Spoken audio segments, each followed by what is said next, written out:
امروز اومدم یه ذره بگردیم با هم دیگه. یه سری خوراکای عجیب غریب هم از سردینیا گرفتم که خیلی وقت بود میخواستم امتحانشون کنم. اومدیم هم اونا رو امتحان کنیم، هم یه لاک کوچولو با هم دیگه بگیریم. با من الان نشستم چیز کیکشون رو گرفتم، قهوهشون هم یه دونه کاپوچینو گرفتم که سایز متوسط بود.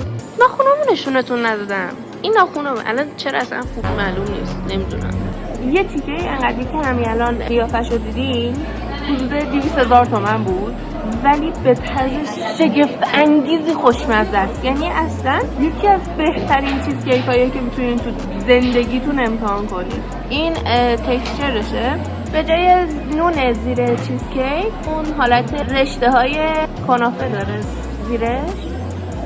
اصلا بهترین چیز دنیاست. فکر می‌کردم از این چیزایی که الکی گرونه و خیلی واسه فضول بازی و این چیزاست، ولی خیلی خوشمزه است. حتما امتحان کنید. حتی قهوه‌شون هم خیلی خوشمزه است. حقیقتا من زیاد سردینیا باز کلا بیرون اینا نمیرم، واسه همین وقتی که چیزای متفاوت یا نسبتا معروفی که الان خیلی مثلا توی اینستاگرام و اینا واسم بالا میاد امتحان میکنم، خیلی خفن ذوق میکنم خیلی.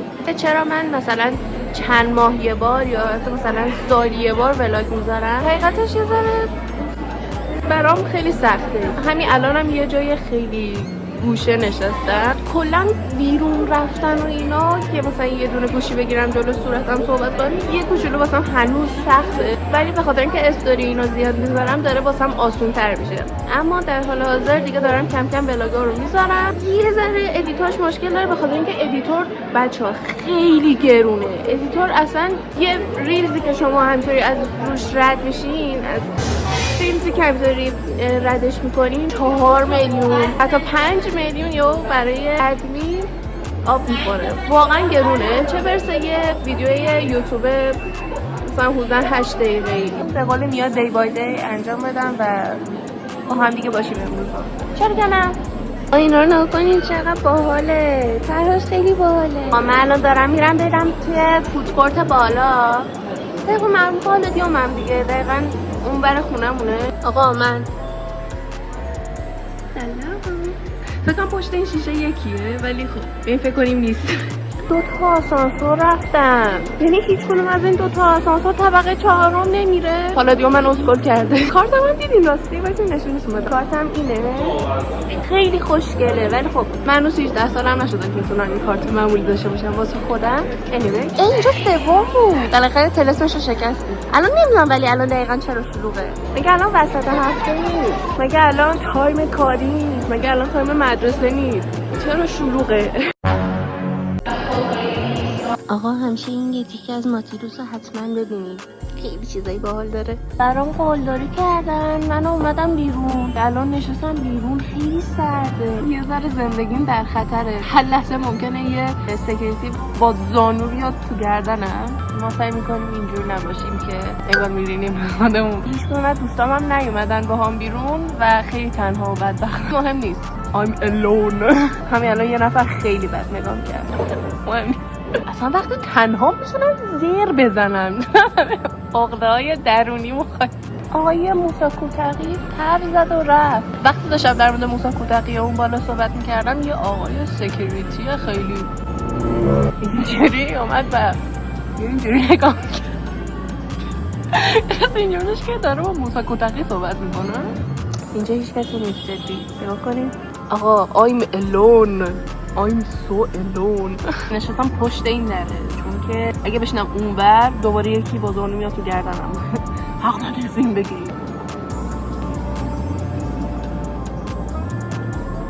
سلام، اومدم با یه پارت دیگه از امروزمون. همونطور که با هم دیگه الان رفتیم پالادیوم و گشتیم. آقا من الان یه ذره فیسم زیادی احساس میکنم نورانیه، یا شاید خودم دارم اینجوری میبینم، نمیدونم. میخوام بهتون یه مدل بستن کلیپس رو یاد بدم که زندگیمو خیلی قشنگ‌تر کرد، چون که من وقتی شکلی موهامو کلیپس میکنم خب بکنم الان دستم کلیپسه، خیلی اینجوری بد نیست، ولی خب بنابراین باید یه مدلی ببندیم که بلندتر و بلاتر باشیم به دستایی. بریم تو یاد بدم. این کلیپس منه، کلیپسم زیاد بزرگ نیست، اندازه میشونیم آدم باش ما. خب به طور کاملا نامساوی ماتونو تقسیم کنید، شونه بزنید. همینو پشتم میکنم الان. گل که پشت رو نداره ولی گل شما این، من نیستم که. شما این دوتا دسته رو اینجوری با هم دیگه جابجا کنید، اینجوری این رو بیارین بالا. به این حالت که در اومد کلیپس رو بزنید اینجا. قدیما که میکردم خیلی قشنگ‌تر میشد، الان نمیدونم چرا. فکر کنم به خاطر اینکه کلیپسم خیلی گنده است بعد وایستاده این همچین حالتی وای میسته. در کل مدل قشنگیه. بیایم فکر کنیم که الان یه ذره دیفرنتی. بریم سراغ چیز بعدی. میخوام بهتون یاد بدم که چطوری خط لب بکشین. خط لب بجن که بیاین 2 ساعت بکشین و طراحی کنین لبتون رو، فکر فقط اینو بگیرین و اینو بگیرین. الان میخوام بهتون نشون بدم. مرتب قلب بکشم واسه چه قلب فلجی. قربان میخوای ببینیم؟ سلام بکن. خط لب میخوای؟ نفس. بریم بعدی.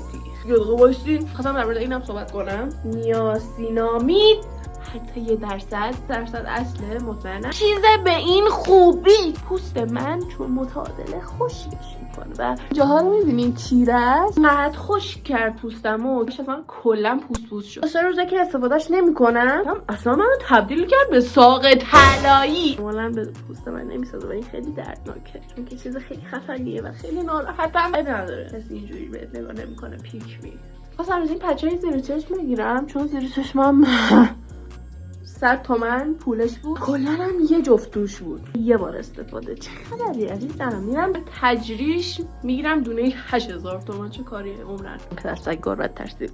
او ماماسیتا تکون بده. از این شلیک کنم بده. همه جارو پودر بچه کردم.